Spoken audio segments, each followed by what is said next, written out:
17 फरवरी 2025 प्रातः मुरली। ओम शांति। बाप दादा मधुबन। मीठे बच्चे, बाप तुम्हारा मेहमान बनकर आया है तो तुम्हें आदर करना है। जैसे प्रेम से बुलाया है ऐसे आदर भी करना है, निरादर ना हो। प्रश्न: कौन सा नशा तुम बच्चों को सदा चढ़ा रहना चाहिए? यदि नशा नहीं चढ़ता है तो क्या कहेंगे? उत्तर: ऊंचे ते ऊंची आसामी इस पतित दुनिया में हमारा मेहमान बनकर आया है। यह नशा सदा चढ़ा रहना चाहिए, परंतु नंबरवार यह नशा चढ़ता है। कई तो बाप का बनकर भी संशय बुद्धि बन हाथ छोड़ जाते तो कहेंगे इनकी तकदीर। ओम शांति। ओम शांति। 2 बारी कहना पड़े। यह तो बच्चे जानते हैं कि एक है बाबा, दूसरा है दादा, दोनों इकट्ठे हैं ना। भगवान की महिमा भी कितनी ऊंची करते हैं, परंतु अक्षर कितना सिंपल है। गॉड फादर, सिर्फ फादर नहीं कहेंगे, गॉड फादर वह है ऊंचते ऊंच, उनकी महिमा भी बहुत ऊंच है। उनको बुलाते भी पतित दुनिया में हैं। खुद आकर बतलाते हैं कि मुझे पतित दुनिया में ही बुलाते हैं, परंतु पतित पावन वह कैसे है, कब आते हैं यह किसको भी पता नहीं। आधा कल्प सतयुग त्रेता में किसका राज्य था, कैसे हुआ, किसको यह पता नहीं है। पतित पावन बाप आते भी जरूर है। उनको कोई पतित पावन कहते, कोई लिबरेटर कहते हैं, पुकारते हैं कि स्वर्ग में ले चलो। सबसे ऊंचते ऊंच है ना, उनको पतित दुनिया में बुलाते हैं कि आकर हम भारतवासियों को श्रेष्ठ बनाओ। उनका पोजीशन कितना बड़ा है, हाईएस्ट अथॉरिटी है। उनको बुलाते हैं जबकि रावण राज्य है, नहीं तो इस रावण राज्य से कौन छुड़ावे। यह सब बातें तुम बच्चे सुनते हो तो नशा भी चढ़ा रहना चाहिए, परंतु इतना नशा चढ़ता नहीं है। शराब का नशा सभी को चढ़ जाता है, यह नहीं चढ़ता है। इसमें है धारणा की बात, तकदीर की बात है। तो बाप है बहुत बड़ी आसामी। तुम्हारे में भी कोई कोई को पूरा निश्चय रहता है। निश्चय अगर सबको होता तो संशय में आकर भागते क्यों? बाप को भूल जाते हैं। बाप के बने फिर बाप के लिए कोई संशय बुद्धि नहीं हो सकता, परंतु यह बाप है वंडरफुल। गायन भी है आश्चर्यवंत। बाबा को जानंती, बाबा कहती, ज्ञान सुनंती सुनावंती, अहो माया फिर भी संशय बुद्धि बनावंती। बाप समझाते हैं इन भक्ति मार्ग के शास्त्रों में कोई सार नहीं है। बाप कहते हैं मुझे कोई भी जानते नहीं, तुम बच्चों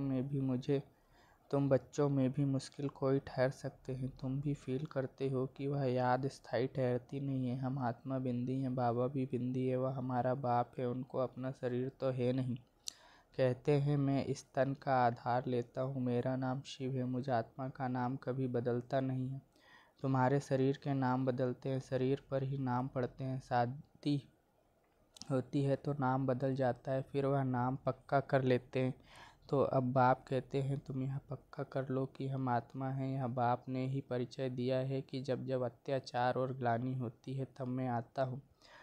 कोई अक्षरों को भी पकड़ना नहीं है। बाप खुद कहते हैं मुझे पत्थर भीतर में ठोक कितनी ग्लानि करते हैं। यह भी नई बात नहीं, कल्प कल्प ऐसे पतित बन और ग्लानि करते हैं, तभी मैं आता हूँ। कल्प कल्प का मेरा पाठ है, इसमें अदला बदली हो नहीं सकती।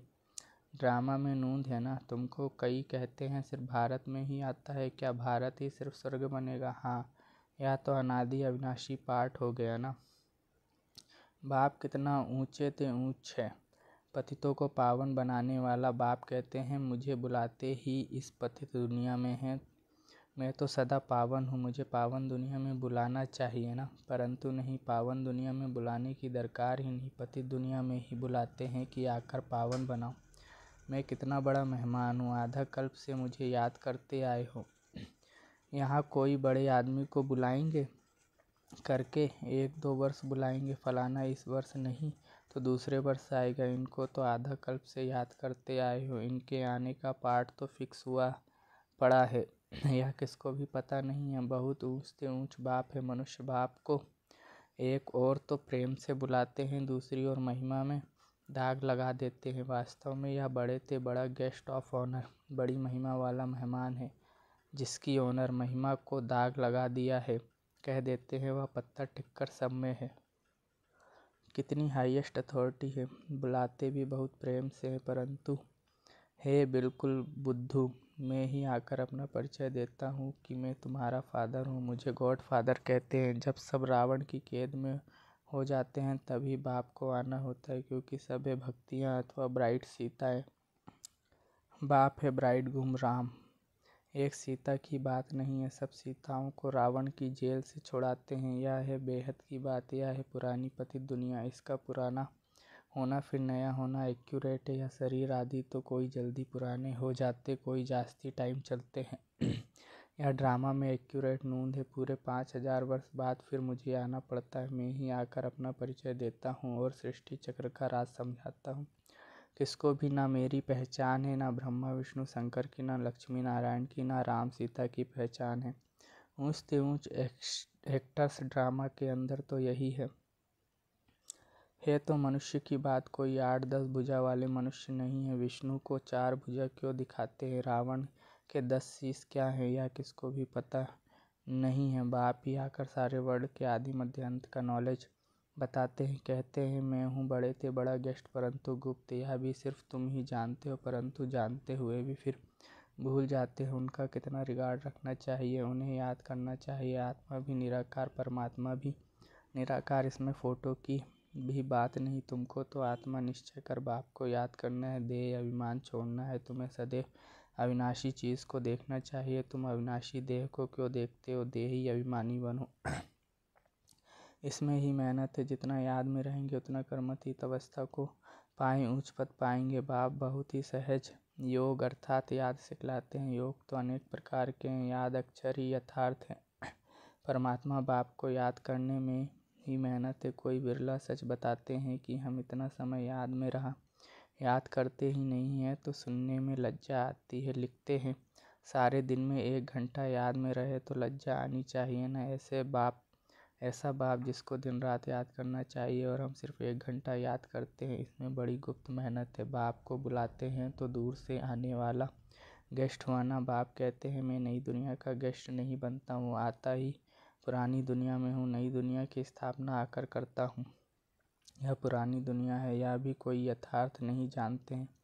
नई दुनिया की आयु ही नहीं जानते। बाप कहते हैं यह नॉलेज मैं ही आकर देता हूँ। फिर ड्रामा अनुसार यह नॉलेज गुम हो जाती है। फिर कल्प बाद यह पार्ट रिपीट होगा। मुझे बुलाते हैं, वर्ष वर्ष शिव जयंती मनाते हैं। जो होकर जाते हैं तो उनकी वर्षी मनाते हैं। शिव बाबा की भी 12 मास बाद जयंती मनाते हैं, परंतु कब से मनाते आए या किसको भी पता नहीं है। सिर्फ कह देते हैं कि लाखों वर्ष हुए, कलयुग की आयु ही लाखों वर्ष लिख दी है। बाप कहते हैं यह है 5000 वर्ष की बात। बरोबर इन देवताओं का भारत में राज्य था ना। तो बाप कहते हैं मैं भारत का बहुत बड़ा मेहमान हूँ। मुझे आधा कल्प से बहुत निमंत्रण देते आए हो। जब बहुत दुखी होते हैं तो कहते हैं हे पतित पावन आओ, मैं आया भी हूँ पतित दुनिया में। रथ तो हमको चाहिए ना। आत्मा है अकाल मूर्त, उनका यह तख्त है। बाप भी अकाल मूर्त है, इस तख्त पर आकर विराजमान होते हैं। यह बड़ी रमणीक बातें हैं और कोई सुने तो चकित हो जाए। अब बाप कहते हैं बच्चे मेरी मत पर चलो, समझो। शिव बाबा मत देते हैं। शिव बाबा मुरली चलाते हैं। यह कहते हैं मैं भी उनकी मुरली सुनकर बजाऊंगा। सुनाने वाला तो वह है ना। यह नंबर 1 पूज्य सो फिर नंबर 1 पुजारी बना। अभी यह पुरुषार्थी है। बच्चों को हमेशा समझना चाहिए हमको शिव बाबा की श्रीमत मिली है। अगर कोई उल्टी बात भी हुई तो वह सुलटी कर देंगे, यह अटूट निश्चय है। तो रिस्पॉन्सिबल शिव बाबा है या ड्रामा में नूंद है। विघ्न तो पड़ने ही हैं, बहुत कड़े कड़े विघ्न पड़ते हैं। अपने बच्चों के भी विघ्न पड़ते हैं तो हमेशा समझो कि शिव बाबा समझाते हैं तो याद रहेगी। कई बच्चे समझते हैं या ब्रह्मा बाबा मत देते हैं, परंतु नहीं, शिव बाबा ही रिस्पॉन्सिबल है। परंतु देह अभिमान है तो घड़ी घड़ी इनको ही देखते रहते हैं। शिव बाबा कितना बड़ा मेहमान है तो भी रेलवे आदि वाले थोड़े ही जानते हैं। निराकार को कैसे पहचाने व समझे? वह तो बीमार हो न सके तो बीमारी आदि का इनका कारण बताते हैं। वह क्या जाने इनमें कौन है? तुम बच्चे भी नंबरवार जानते हो। वह सभी आत्माओं का बाप और या फिर प्रजापिता मनुष्यों का बाप। तो यह दोनों बाप दादा कितने बड़े गेस्ट हो गए। बाप कहते हैं जो कुछ होता है ड्रामा में नूंद है। मैं भी ड्रामा के बंधन में बंधा हुआ हूँ। नूंद बिगर कुछ कर नहीं सकता हूँ। माया भी बड़ी दुस्तर है। राम और रावण दोनों का पार्ट है। ड्रामा में रावण चैतन्य होता तो कहता मैं भी ड्रामा अनुसार आता हूँ। यह दुख और सुख का खेल है। सुख है नई दुनिया में, दुख है पुरानी दुनिया में। नई दुनिया में थोड़े मनुष्य, पुरानी दुनिया में कितने ढेर मनुष्य पतित पावन बाप को ही बुलाते हैं कि आकर पावन दुनिया बनाओ। क्योंकि पावन दुनिया में बहुत सुख था, इसलिए ही कल्प कल्प पुकारते हैं बाप के। बाप सबको सुख देकर जाते हैं। अभी फिर पाठ रिपीट होता है। दुनिया कभी खल्लास नहीं होती। खल्लास होना इम्पॉसिबल है। समुद्र भी दुनिया में है ना। यह 3rd फ्लोर तो है ना। कहते हैं जल में पानी पानी हो जाता है, फिर भी पृथ्वी फ्लोर तो है।